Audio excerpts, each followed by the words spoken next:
अनेक दिंड्या ज्या आहेत त्या पंढरीच्या दिशेने चालायला लागल्या आणि या प्रवासाला आज 11 दिवस पूर्ण झाले।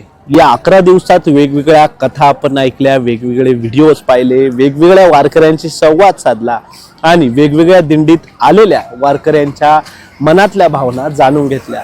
या वारीच्या वाटेवर आपण एका अशा तरुणाला भेटणार आहे जो तरुण अखंड गेले अनेक वर्ष अगणित वाऱ्या या तरुणाने केल्यात। नेमका हा तरुण कोण आहेत तर आपल्या सोबत आहेत वानखेडे आजोबा, जे आजोबा ज्यांचं वय आता जर आपण पाहिलं तर 95 वर्ष आहे आणि या 95 वर्षाच्या वयामध्ये त्यांनी आतापर्यंत जितक्या वाऱ्या केल्यात त्यांनी त्या मोजल्या नाहीत। खरं तर मोजणं जे असतं ते स्वार्थाचं एक लक्षण असतं, त्याच्यामुळे मी वाऱ्या मोजल्या नाही असं त्यांनी सांगितलं। आपण थेट त्यांच्याकडून जाणून घेऊयात। माऊली कुठून आलात? आपल्या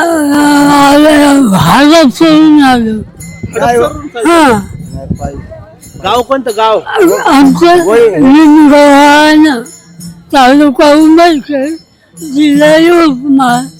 किती वर्षापासून वारी करताय? नाही, वारी 86 पासून चालू आहे, 1986। होय।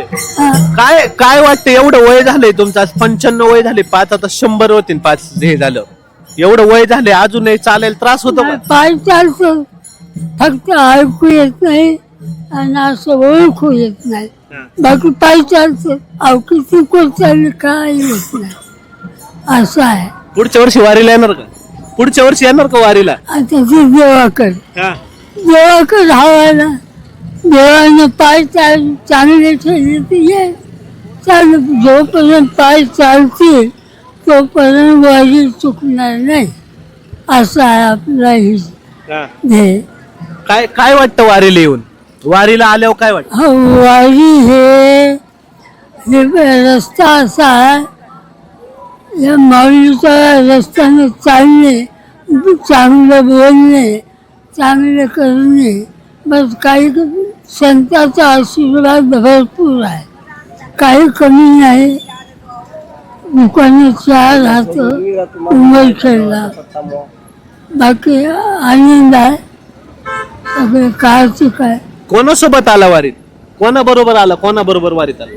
वारी मुलगा आहे, आता माग आहे की पुढे गेला की मुलगा आहे, उमरखेडची शक्ती असतं, पण हे भेटले कोणी वाचन सगळे ओळखी आता। हे माणसाच्या घरी 7-8 दिवस सप्ताहात विठ्ठलाचं मंदिर आहे।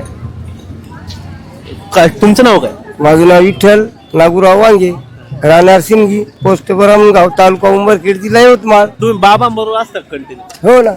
किती चालतात ते? अहो मी यायच्या संग झाल्या पहा, माझ्या 10-12 वर्ष झाल्या माझ्या। यांच्या किती झाले असतील? यायच्या दार गणत नाही, यायच्या गणत नाही बापू।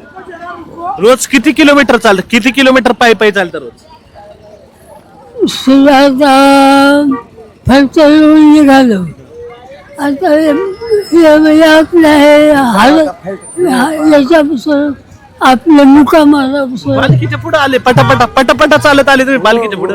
नाही, पायानं गाडी बसून म्हणतो गाडीला बसा, पण नाही, पायानं चालली तर वारी नाही तर आपल्या घरी, असा एक माझा ध्येय आहे।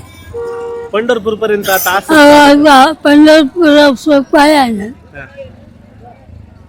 पाय वगैरे दुखत नाहीत का? संध्याकाळी पाय दुखत नाहीत का? नाही, पाय दुखत नाही, फक्त ऐकू येत नाही ना असं ओळखू येत नाही, पाय चालते। एकंदरीतच जर आपण पाहिलं तर हे जे वारकरी आहेत त्यांचं वय आहे 95 वर्ष आणि या 95व्या वर्षात अगदी तरुणाच्या उमेदीनेच ते वारी करतात। आणि आपल्याशी बोलताना सांगितलं की हडपसर पासून जे आहेत ते ही पायीवारी ते करतायत आणि पंढरपूर पर्यंत त्यांची ही पायीवारी ही अशीच चालू राहणार आहे। त्यांनी आपल्याशी बोलताना सांगितलं की पायी जर चाललो तर वारी, नाहीतर घरी, अशी त्यांची जी धारणा आहे ती त्यांच्या मनात आहे। त्यामुळे असे असंख्य वारकरी जे आहेत ते पंढरीच्या वाटेवर निघाल्याचं आपल्याला पाहायला मिळत आहे। कॅमेरामन दिनेश सिंगसह प्रथमेश तांबे, LS मराठी, लोणंद, सातारा।